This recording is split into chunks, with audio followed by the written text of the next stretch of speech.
நீங்கள் ஒரு தொழிலை தொடர்ந்து செய்து கொண்டே இருந்தால் அந்த இடத்தில் நீங்கள் பில்ட் பண்ணிகிட்டே போனீங்கன்னா இப்போ கமல் சார் அப்படி தான் 5 வயதுலேருந்து அதை பில்ட் பண்ணிகிட்டே போகிறாரு. இப்போ அவருடைய உயரம் உங்களுக்கு பிரமிப்பாக இருக்குது. அவர் கமல்னா அவ்வளோ பிரமிப்பாக இருக்காருன்னா அதில் நீங்கள் பில்ட் பண்ணுறீங்க, வேறு எங்கேயும் டைவர்ட் ஆகலை.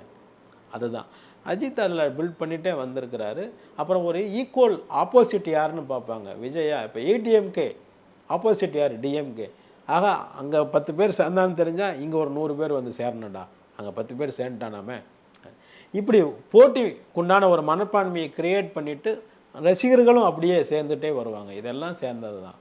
அப்புறம் மாடுலேஷன் அவர் நிறைய மாறி மாறி மாறி வந்திருக்கிறார். தன்னுடைய மாடுலேஷன் அந்த மணிகண்டன் டப்பிங் மிமிக்ரி பண்ணும்போது உங்களுக்கு தெரியும், ஒவ்வொரு படத்துலையும் இப்படி அப்படி மாறி தன்னை செதுக்கிக்கிட்டே வந்திருக்கார் அவர். நிச்சயமாக அதில் இது இல்லை. என்னென்னா அஜித் நடிக்கிற போது நடிக்கிறாருன்னே நமக்கு தெரியாது, ஆனால் சூப்பராக இருக்கும். நம்ம இன்னும் கொஞ்சம் பண்ணியிருக்கலாமே அவருன்னு நினைப்போம். ஆனால் ஸ்க்ரீனில் வரும்போது அதுதான் நான் ஒரு பெரிய நடிகன் காண்பித்து கொள்ளாத ஒரு நடிகன் அஜித்.